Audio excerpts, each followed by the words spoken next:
के अंदर रहता है, वो रियासत की जिम्मेदारी है। और हमारे आइन के अंदर कुछ बुनियादी हुकूक लिखे गए हैं अवाम के। जमहूरियत का मतलब ये नहीं कि असद उमर एमएनए बन गया, वजीर बन गया तो ये जमहूरियत हो गई। हमारे यहाँ जमहूरियत ये है कि मैं अगर इक़्तिदार में हूं तो जमहूरियत है, मैं इक़्तिदार से निकल गया तो उसके बाद जमहूरियत खत्म है।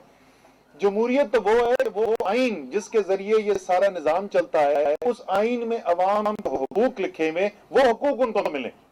और आइन के अंदर बिल्कुल वाज़े तौर पे लिखा गया है कि बुनियादी से जो है वो आपका एक बुनियादी हक है, हर पाकिस्तानी शहरी का हक है।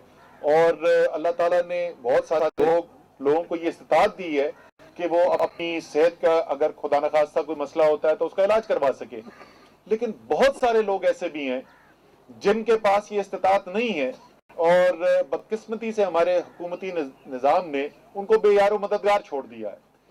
और ये सोच, ये जज्बा, और आपने आज भी सुना होगा, और ये मैं पहली दफा नहीं, अच्छा जफर मिर्जा साहब को और नहीं पता, मैंने इनके बारे में कुछ बातें प्राइम मिनिस्टर को पहले भी बोली थी और वो आज भी नजर आ रही थी। ये नौकरी नहीं कर रहे, ये गाड़ी पे झंडा लगाने के लिए वजीर नहीं बने हुए।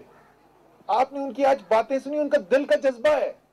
और तब्दीली आती उस वक्त है जब काम कोई दिल से किया जाए। मैं खास तौर पर मैं खराज तहसीन पेश करना चाहता हूं, और वही इमरान खान का जो विजन है, वही जज्बा जो है। और शायद आपको सिर्फ सेहत का नहीं, वो कुछ वजीर जो है मुझसे कंप्लेन भी कर रहे थे, वो उन्होंने कहा, शिकायत भी की। उन्होंने कहा जी, वो कहते हैं हर हफ्ते बताओ कि तुम्हारी मिनिस्ट्री ने अवाम के लिए क्या बेहतरी के लिए काम किया, अब मैं हर हफ्ते किधर लेके आऊं। तो सारी सोच यही है कि किस तरीके से अवाम की जिंदगी बेहतर की जा सके। कुछ में कामयाबी होती है, कुछ में नहीं होती, लेकिन जद्दोजहद नहीं खत्म होनी। इंशाअल्लाह ताला जब तक इमरान खान वजीर आजम है, इंशाअल्लाह ताला जब तक तहरीक इंसाफ की हुकूमत है, ये जद्दोजहद जारी रहेगी। और आहिस्ता आहिस्ता आपको हर शोबे के अंदर बेहतरी भी नजर आनी शुरू होगी। उसका सबसे पहला, सबसे मजबूत तरीके से इस्लामाबाद के अंदर जो इब्तिदा किया है वो हेल्थ मिनिस्ट्री ने किया है जी। इंशाअल्लाह ताला ये इसको आगे लेके चलना है। और बिल्कुल आखिर में जो आपने बात की ना डॉक्टर साहब, वो बिल्कुल बात थी कि पाकिस्तान के अंदर प्रोजेक्ट तो लग जाते हैं, लेकिन क्योंकि वो दिल से नहीं होते, वो प्रोजेक्ट इसलिए लगता है कि जी फीता कट गया, इधर अब लग गई, नेम प्लेट लग गई, असद उमर और जफर मिर्जा ने इफ्तिताह किया था तो अब मेरा काम खत्म हो गया।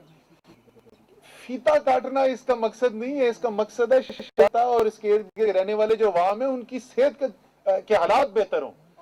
तो वो हमने जो है ना उसको सस्टेनेबल बनाना, ये सबसे बड़ा चैलेंज है डॉक्टर साहब आपके लिए। जो भी हम मदद कर सकते हैं, अपनी टीम का भी शुक्रिया अदा करना चाहता हूँ। मलिक साजिद हमारी जो हेल्थ के कोऑर्डिनेटर हैं नेचाबन के, बाकी हमारी जो टीम बैठी हुई है, इनका भी शुक्रिया अदा करना चाहता हूँ। जब भी डॉक्टर साहब ने इनको बुलाया, और डॉक्टर साहब की बड़ी ये स्ट्रेंथ ये है कि हैं तो ये टेक्नोक्रेट, लेकिन ये अवामी नुमाइंदों के साथ जुड़ के चलते हैं, उसका भी फायदा होता है। डेंगू की मुहिम के अंदर इस टीम ने बड़ी मदद की। डॉक्टर साहब जिस जज्बे से आप काम कर रहे हैं, इसी तरीके से आपकी हम मदद भी करते रहेंगे। और है तो चोरी का नारा, लेकिन बड़ा अप्रोप्रिएट है, तो हम यही कहेंगे कि कदम बढ़ाओ जफर मिर्जा, हम तुम्हारे साथ हैं। वफाकी वजीर